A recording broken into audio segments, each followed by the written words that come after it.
जो गांव की सरकारी स्कूलों में पढ़े होंगे वो खुली छूट का मतलब थोड़ा अच्छा समझते होंगे। गांव में घर वाले कह के आते थे कि मार्ट साहब, और मार्ट साहब इसका मतलब ये समझते थे कि वो डंडा जो पिछले 15 दिनों से तेल में भिगो के रखा गया, उस अस्तर का इस्तेमाल आज इसी बच्चे पे इसी टाइम करना है। भाई रे, डंडा तोड़ देते मार मार के, हालत खराब कर दिया करते।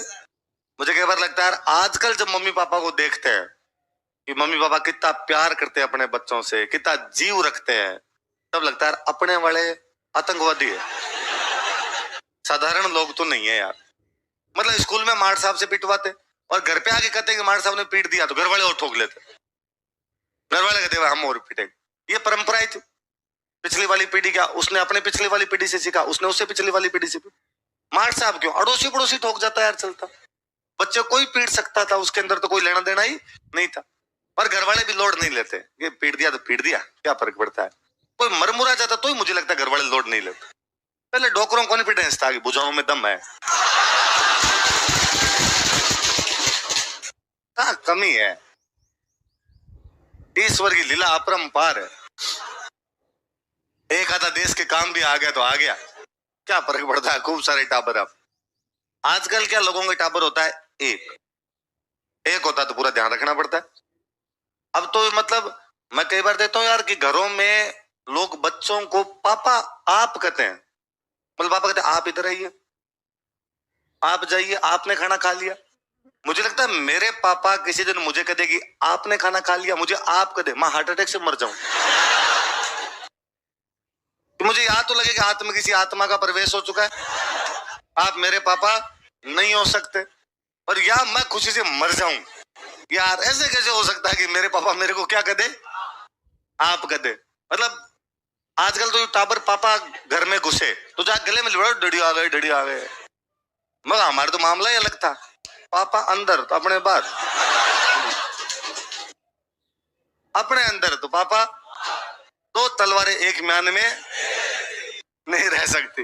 आप अपना अलग साम्राज्य स्थापित करो, हमारा साम्राज्य अलग है।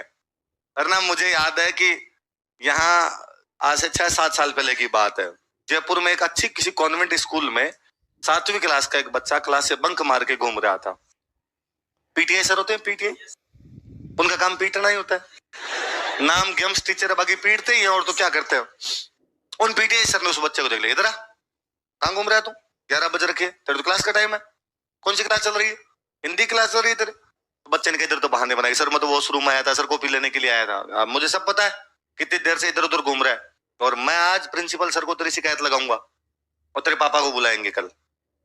बच्चे को थोड़ा धमका दिया, बच्चे ने घर पे जाके सुसाइड अटेम्प्ट कर लिया, सुसाइड कर लिया, और सुसाइड नोट और लिखे गया बाकायदा बच्चा कि भाई उन सर ने धमकाया था, इस वजह से ऐसा हुआ है। अगले दिन पुलिस ने मार्ट साहब को गिरफ्तार कर लिया। मैं अगले दिन बैठा था तो घटना दुखदाई है, पूरी घटना, ऐसा नहीं होना चाहिए किसी के भी बच्चे के साथ। मैं अगले दिन अखबार बैठा, ऑफिस में बैठा था, अखबार पढ़ रहे थे, तो मैंने सर को कहा, सर ऐसे कैसे हो सकता है, मतलब बच्चा इस बात में सुसाइड कैसे कर सकता है, छोटी घटना है सर, क्लासों में कहते ही हैं ऐसे बच्चों को, सर अपने डांटते हैं बच्चों को क्लास के अंदर तो ऐसे। तो सर ने कहा राजवीर, आजकल क्या है, बच्चों का सेल्फ रेस्पेक्ट इतना ज्यादा बढ़ गया कि कोई भी बंदा उसके सेल्फ रेस्पेक्ट को थोड़ा बहुत भी ठेस पहुंचाता है वो हिल जाता है यार पूरी तरीके से, और फिर बच्चे को लगता है कि नहीं यार मेरी बेइज्जती हुई, और वो उस बेइज्जती को सहन नहीं कर पाता। तो सर अपने साथ तो नहीं हुआ कभी ऐसा। तो सर ने कहा अपना सेल्फ रेस्पेक्ट डेवलप ही नहीं हुआ, आ ही नहीं पाया था अपना सेल्फ रेस्पेक्ट। अपना सेल्फ रेस्पेक्ट पहले तो घर में कुचल दिया गया, थोड़ा बहुत जो कोई बचा वो स्कूल में मार्ट साहब ने कुचल दिया। और मैं कहता हूं डांटना छोड़ो, गांव वाले स्कूल में तो मार्ट साहब कूटते थे, कूटते। 2 प्रकार के मार्ट साहब होते, एक वे मार्ट साहब जो क्लास में कूटते, डंडा लाओ रे, मॉनिटर डंडा लेके आता और डंडा लाते मार्ट साहब कहते कूटो। और ऐसे ऐसे जो मार्ट साहब होते डंडे मारते, और मैं कहता हूं यूं बेइज्जती फील, मार्ट साहब को बेइज्जती फील करवा देते, लो मारो। मार्ट साहब मार रहे डंडा, आप यूं देख रहे हो, मार्ट साहब को आंखें नीचे कर बदतमीज सामने देखता है, और मार और मार साहब को 10 एक डंडे मार मुर के मार साहब को शर्म आती, बेल लगने बैठ जाए। और बंदा यूं एटीट्यूड में आता था, अंदर खूब लगती थी, जाड़ बेच के खड़े रहते, पर दोस्तों के सामने बंदा दिखाता नहीं था कि लग गई, और बंदा दोस्तों में ये कहता था कि नहीं नहीं लगी नहीं, 10 और मार ले क्या फर्क पड़ता है, कह दो इनको, डंडा टूट जाएगा बाकी मेरे लगती नहीं। कई मार साहब दूसरे प्रकार के होते, वो बच्चे कहते ऑफिस में आ जा, ऑफिस में बुलाने का मतलब था कि 3rd डिग्री मिलेगी। वहां मार साहब अकेले आक्रमण नहीं करते थे, वहां 3-4 लोग मिलकर आक्रमण करते, वहां डंडों का इस्तेमाल कम होता था, लात घुसे थे जैसे जो मारा जाए, और भयंकर कूदते रहे, भयंकर, मतलब टाबरी जोर से आ रहा है, 12 मार दिया रहे। पर स्कूल में ऑफिस थोड़ा दूर होता, क्लास दूर होती, क्लास तक आवाजें नहीं। मैं उन मास्टर जितने भी थे उनका हार्दिक आभारी हूं मैं, कि उन्होंने पीटने के बाद में खूब पीट पाट के बिठा दे, चुप चुप, तो यूं चुप होता। अब चुप कैसे हो जाए, रोना तो आए, और रोने में क्या होता है, रोना तो बंद हो जाता है, सुबकियां बंद नहीं होती। तो पानी पिले, पानी पिलाया, मुंह धुलाया, चुप हो जा, एकदम चुप हो जा, तो थोड़ी देर में एकदम यूं थोड़े शांत हो गए। अब क्लास में बदमाशी नहीं करेगा कल से।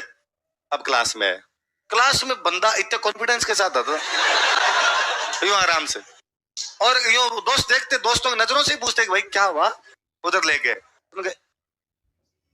एक डंडा पड़ा था, और तेरे भाई के एक डंडे में कोई फर्क नहीं पड़ता, तेरे को तो पता ही, मतलब भाई की चामड़ी लाल हो गई। भाई कई दिन तक ऐसे नहीं सो पाएगा, ऐसे सोएगा, मतलब 4 भाई वैसे सोएगा, चामड़ी दुखेगी, पर उसके बावजूद ये नहीं वैसा कि यूं कभी यूं इज्जत फील हो गई, बेइज्जती फील हो गई हो, इज्जत को हट पहुंचाओ कभी। और मुझे लगता है वहां का छोड़ो, वो शायद गांव वाली वो चीजें इतनी आ गई, वास्तव में सेल्फ रिस्पेक्ट नाम की चीजें है ही नहीं। मुझे कई बार लगता है यार अब भी कोई पीट पाट जाए ना कहीं, लड़ाई होगी तो आसपास देखते हैं, किसी ने देखा तो नहीं, नहीं देखा, देख लिया तो फील होता है, नहीं देखा तो कपड़े जड़े, घर पे जाकर तो एक्सीडेंट हो गया, गिर गया, और क्या, पड़ गई तो पड़ गई, अब उसके पीछे मरा थोड़ी जना चाहे कोई, है ना। तो बच्चों के सेल्फ रिस्पेक्ट को इतना कभी नहीं बढ़ाना कि बच्चे ऐसे छोटे छोटे मुद्दों पे इतने ज्यादा भावुक हो जाए। तो पहले वाली शिक्षा में ये ठीक था। तो ये आजकल जो नई नई चीजें आई है ना, कि बच्चों के साथ ये नहीं करना चाहिए, बच्चों के साथ वो नहीं करना चाहिए। इस भारत में सबसे फर्जी कोई मूवी बनी थी तो वो बनी थी 3 इडियट, जो कहती है कि बच्चे को वही करने दिया जाए जो बच्चे के मन में आता है। मैं कहता हूं यदि आप लोगों से ये कहा जाता बचपन में कि जो तेरे मन में आता है वो कर ले, तो आप पढ़ाई एक ही नहीं करते। आप यदि केवल और केवल पढ़े हो तो इसका कारण यह है कि घर वालों का डंडा था, है ना। 8वीं बोर्ड होता है पूरे घर वाले लगते हैं पढ़ाई का, 10th बोर्ड आता है पूरे घर वाले लगते हैं, 12th बोर्ड आता है पूरे घर वाले लगते हैं, कॉलेज में आगे घर वाले अपने को छोड़ देते हैं, तो अपने में से कितने पढ़ते हैं अपना जीव जानता है ना। तो अपने इसलिए पढ़ पाए थे क्योंकि घर वाले पीछे डंडा लेके लगे रहते थे, तो अपने वाला वो वाला सिस्टम एकदम सही था, उसमें बच्चे के ज्यादा रिस्पेक्ट देने की आवश्यकता